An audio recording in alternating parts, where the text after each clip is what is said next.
بسم الله الحمد لله وكفى والصلاة والسلام على من لا نبي بعده وبعد marka hore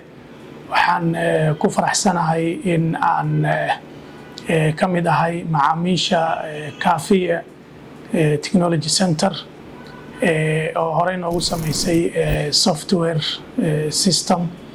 anagoo xiriirka macaahidda shareecada Soomaaliya softwarekaas oo lagu maamulo dhammaan howlaha xiriirka uu qabto macaahidda culumta shareecada lagu barto oo ku kala yaala dhammaan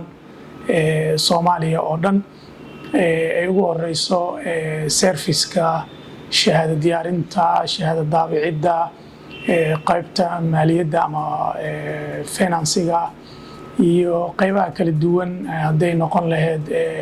natiijo xareynta waxaan ugu mahadcelinayaa wada shaqeynta wacan iyo serviceka qurxoon xilligan oo tiknoolajiyadda ay tahay isticmaalkeeda iyo adeegsigeeda muhiim ayada oo yareynayso waqtiga kostiga iyo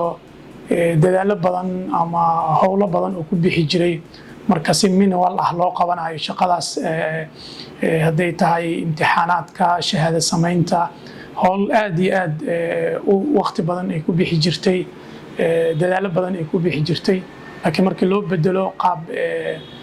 electronic website howsha way fududaatay oo maamulo walba asagoo iskoolkiisa joogo macadkiisa joogo ayuu soo dalban karaa shahaadadii uu la socon karaa shahaadada meesha ay marayso shahaadadii la daabacay in tasdiiqii iyo howlihii uu rabo dhanba in loo qabtay wuxuu la soconayaa asagoo adeegsanayo username-kiisa iyo password-kiisa waxaan leeyahay bahda Kaafiya Technology Center iyo injineeradeedaba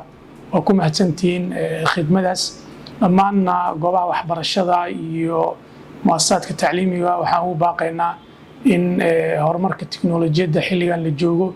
ay muhiim tahay in laga faa'iideysto oo howlaha loo adeegsado si loogu fududeeyo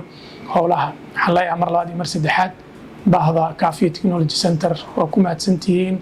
wada shaqeynta quruxda badan adinka iyo tiimamkiina qaybahooda kala duwan haday tahay injineerada haday tahay bahda cilad bixinta iyo customer care-ka aad iyo aad aan ka mahadcelinaynaa jazakumullahu khayran wasalaamu calaykum waraxmatullahi wabarakaatuh